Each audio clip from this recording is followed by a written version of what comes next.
On this occasion we will discuss the history of Memphis. Memphis was one of the oldest and most important cities in ancient Egypt, located at the entrance to the Nile River Valley near the Giza Plateau. It served as the capital of ancient Egypt and an important religious cult center. The original name of the city was Hiku Ptah, also Hutka Ptah, but it was later known as Ingu Hej, which means white walls, because it was built of mud brick and then painted white. By the time of the Old Kingdom, c.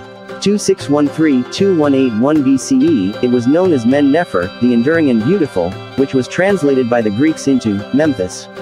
It was allegedly founded by the king Menes, c. 3150 BCE, who united the two lands of Egypt into a single country. The kings of the early dynastic period in Egypt, c. 3150-2613 BCE, and Old Kingdom, c.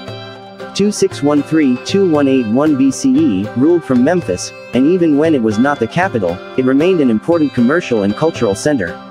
The city features prominently throughout Egypt's history from the earliest records of the dynastic era to the Ptolemaic dynasty, 323 to 30 BCE, but no doubt existed earlier in the pre-dynastic period in Egypt, c. 6000-3150 BCE. The city's location at the entrance to the Nile River Valley would have made it a natural place for an early settlement. From the earliest times through the end of ancient Egyptian history in the Roman period, Memphis played a role in the lives of the people. Kings ruled there, commerce took place in the markets, the great religious temples drew pilgrims and tourists, and some of the most famous kings of the country constructed their great monuments in or near the city. Alexander the Great had himself crowned pharaoh at Memphis, and the Rosetta Stone, the stele which unlocked the secret of Egyptian hieroglyphics, was originally issued from the city. After the Romans annexed Egypt, Memphis began to decline. This was hastened by the rise of Christianity in the 4th century CE when people stopped visiting the old temples and shrines of the Egyptian gods. By the 7th century CE, following the Arab invasion, Memphis was a ruin whose buildings were harvested for stone to lay the foundations for Cairo and for other projects. The 3rd century BCE historian Manetho claims that the first king of Egypt, Menes, built the city after the unification of Egypt. At this time the city was known as Hiku Ptah or Hutka Ptah, meaning mansion of the soul of Ptah. Ptah was probably an early fertility god during the pre-dynastic period but was elevated to the position of Lord of Truth and creator of the world by the beginning of the early dynastic period. He was the protector god of the area around Memphis and became the patron deity of the city after it was built in his honor. Other inscriptions credit the building of Memphis to Menes' successor Hor-Aha, who is said to have visited the site, not the city, and so admired it that he changed the course of the Nile River to make a wide plain for construction. Hor-Aha has been equated with Menes owing to various inscriptions, but Menes seems to have been a title meaning he who endures, not a personal name, and may have been passed down from the first king. The original builder of the city was probably Narmer, the king who unified Egypt, who was known as Menes. The legend of Hor-Aha's visit and diversion of the river is most likely a version of an earlier tale told of Menes Narmer, around whom many miraculous legends would grow. The city's early name of Hutka Ptah gave Egypt its Greek name for the country. The Egyptians themselves called their country Kemet, which means black land, owing to the rich, dark soil. The name Hutka Ptah was translated by the Greeks as Aegyptos, which became Egypt. It is a testament to the power and fame of early Memphis that the Greeks named the country after the city. In the early dynastic period, the city was referred to as Ingu Hej, white walls, because the mud brick walls were painted white and were said to gleam in the sun from miles away. There is no evidence the actual name of the city changed, however. This new epithet for the city probably came about at the beginning of the 3rd dynasty of Egypt, circa 2670 circa 2613 BCE, when Djoser came to power. Prior to this, the kings were buried at Abydos, but toward the end of the 2nd dynasty of Egypt, circa 2890 circa 2670 BCE, they were buried near Memphis, close to Giza. Djoser is said to have elevated the status of the city by making it his capital, but it was already the seat of power in Egypt prior to his reign. It is more probable that he increased the city's prestige by choosing a nearby site, Saqqara, for his mortuary complex and pyramid tomb. The white walls of the city would have reflected the status of this king and called attention to his eternal home nearby.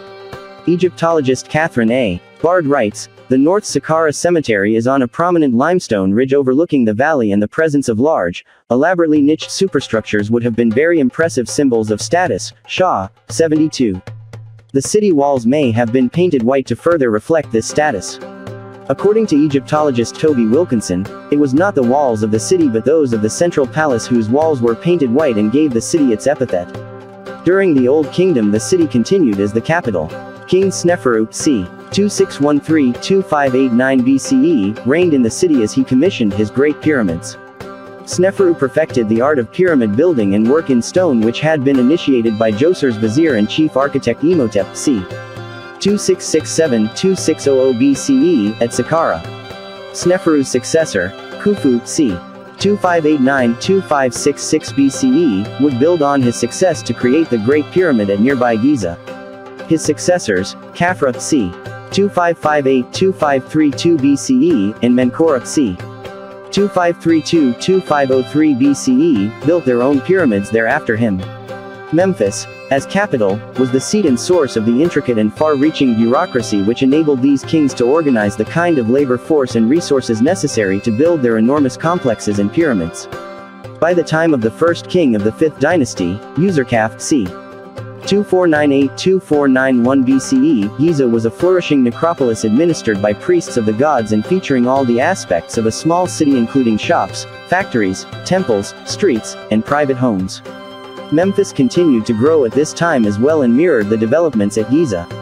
The Temple of Ptah became an important religious center, and monuments were raised throughout the city to honor this god. At the same time, the cult of the sun god Ra was becoming more popular and the priests of Ra, who administered the complexes at Giza, were becoming more powerful. Userkaf, perhaps finding that there was no more room to build at Giza, chose nearby Abizar as the site for his mortuary complex and had a temple to Ra built in his honor, the first of many constructed in the 5th dynasty when the cult of Ra was growing in popularity.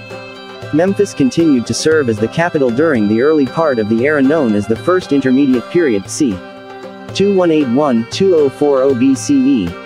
The records from this time period are often confused or missing, but it seems Memphis remained the capital throughout the 7th and 8th dynasties with the kings claiming for themselves the authority and legitimacy of the Old Kingdom rulers. Their seat of power in the traditional capital, however, was the only aspect of rule they had in common with the earlier monarchs of Egypt. While they entertained themselves with the belief in their own authority, the local officials nomarchs of the districts began to rule their communities independently. There does still seem to be some acknowledgement of Memphis as the capital, but it was so in name only. At some point either in the late 8th dynasty or early 9th, the kings of Memphis moved the capital to the city of Heracleopolis, perhaps in an effort to revitalize their authority somehow. Their reasons for the move are unclear, but they had no more relevance to the country at Heracleopolis than they had at Memphis. The First Intermediate Period has traditionally been characterized as a dark age of chaos but was actually just a time when the regional governors held more power than the central government and Egypt was no longer unified under a single strong ruler. The nomarchs of the different districts experienced varying levels of success according to their individual talents and resources, but one city began to grow more powerful than the others owing to the leadership of their nomarchs. Thebes was just another provincial city in Upper Egypt when an official named Intef I c. 2125 BCE, came to power.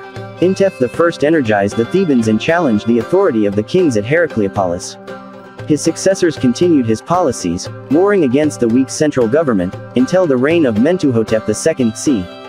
2061-2010 BCE, who overthrew the Heracleopolitan kings and unified Egypt under Theban rule. Thebes now became the capital of Egypt, and the great monuments which had previously been lavished on Memphis now rose in this city. The early governor Wahenk Intef II c. 2112-2063 BCE, is thought to be the first to raise a monument at Karnak, and Mentuhotep II added to the grandeur of Thebes with his own mortuary complex. The city continued as capital only to the reign of Amenemhat I c. 1991-1962 BCE, who moved the capital north to Ititawi near Lisht. Memphis and Thebes continued as important religious and cultural centers throughout the Middle Kingdom, however. Construction of the Great Temple of Karnak continued at Thebes while at Memphis shrines and temples to the god Ptah increased. Amenemhat I raised a shrine to Ptah at Memphis and his successors also patronized the city adding their own monuments. Even during the decline of the Middle Kingdom in the 13th dynasty, the kings continued to honor Memphis with temples and monuments. Although the cult of the god Amun had grown more popular, Ptah was still honored at Memphis as the city's patron deity. Memphis continued as an important cultural and commercial center, trading with districts throughout Egypt while attracting visitors to the temples and shrines. The Ptolemaic dynasty ended with the death of the last queen, Cleopatra VII, 69–30 BCE, and Egypt was annexed by Rome. Alexandria, with its great port and centers of learning, became the focal point of Roman administration of Egypt, and Memphis was forgotten. With the rise of Christianity in the 4th century CE, Memphis declined further as fewer and fewer people visited the shrines and temples, and by the 5th century CE, when Christianity was the dominant religion of the Roman Empire, Memphis was in decay. By the time of the 7th century CE Arab invasion, the city was in ruins. The temples, buildings, shrines, and walls were dismantled and used to build the city of Fustat, the first capital of Muslim Egypt, as well as the later city of Cairo. In the present day nothing is left of the city of Memphis but stumps of pillars, foundations, the remains of walls, broken statues, and stray pieces of columns near the village of Mit Rahina. The site was included by UNESCO on their World Heritage List in 1979 CE as a place of special cultural significance, and it continues to be a popular tourist attraction featuring a museum. The Alabaster Sphinx and the Colossus of Ramesses II are especially impressive, and the site is admired by visitors in the present as much as the city of Memphis was by those of the ancient past. Thank you for following our videos. Don't forget to share, like and subscribe so you can always follow video updates from us.